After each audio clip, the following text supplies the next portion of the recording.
Alors, je continue donc avec une autre question de Geneviève qui avait besoin d'un éclaircissement entre deux formes grammaticales. Donc, la forme en T, donc pour enchaîner des actions avec la forme en T, donc vous mettez votre verbe à la forme en T et vous en enchaînez plusieurs dans la même phrase. Quelle est la différence entre ça et la forme en tari, tari, shimasu? Donc déjà, ces deux formes grammaticales, elles sont niveau JLPT 5. On les voit les deux en détail dans la formation Objectif Japon. Avec l'extension JLPT 5, vous avez les cours complets là-dessus. Maintenant, si on fait un résumé de ça. Donc déjà, la construction grammaticale en elle-même n'est pas la même. Comme je vous le disais, pour la forme en T, bien évidemment, il faut que votre verbe il soit à la forme en T. Donc là, je ne vais pas vous refaire tout le cours sur comment mettre vos verbes à la forme en T, mais en gros, voilà, il faut passer votre verbe à la forme en T.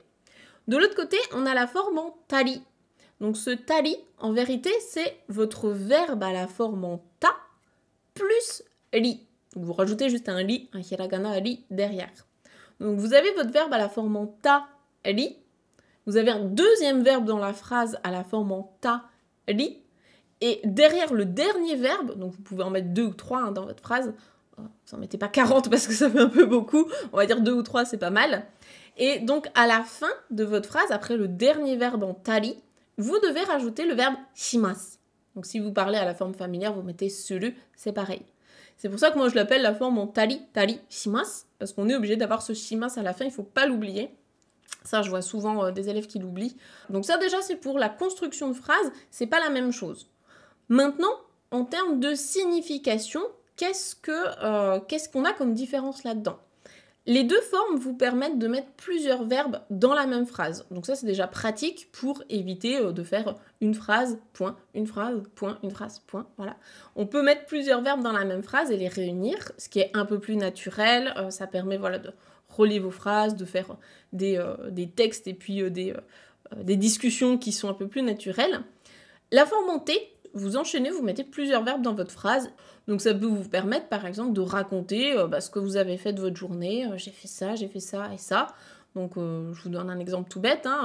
Rokuji ni okite. Donc je me suis levée à 6h. Rokuji ni okite.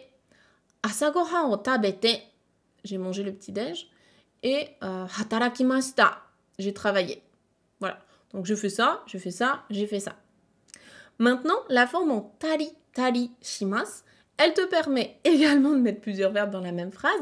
La petite nuance, c'est que tu sous-entends que tu as fait d'autres choses que tu ne cites pas. Donc c'est l'équivalent pour les verbes de la particule ya. La particule ya, pour rappel, c'est la même chose que to, donc pour dire ça et ça, mais c'est une liste qui n'est pas exhaustive. Donc quand vous faites vos courses, vous dites j'ai acheté du pain et des légumes. Si vous avez acheté que du pain et des légumes, c'est to. Si vous avez acheté du pain, des légumes et plein d'autres trucs, mais dont vous n'avez pas envie de faire toute la liste détaillée, parce que c'est un peu chiant, eh bien vous mettez ya. La forme en tali tali shimasu, c'est pareil, mais pour les verbes. Donc si je te raconte ce que j'ai fait de ma journée, et que je te dis, on va reprendre la même chose, hein, donc rokuji ni okite, asagohan o tabete, hatarakimashita.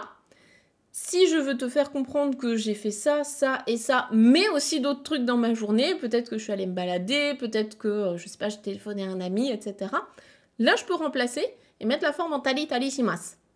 Donc si je la fais à la forme en tali tali shimasu, on aurait rokuji ni okitari, asagohan o tabetari, hataraitari shimashita.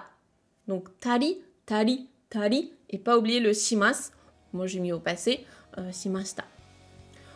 Voilà la différence entre les deux.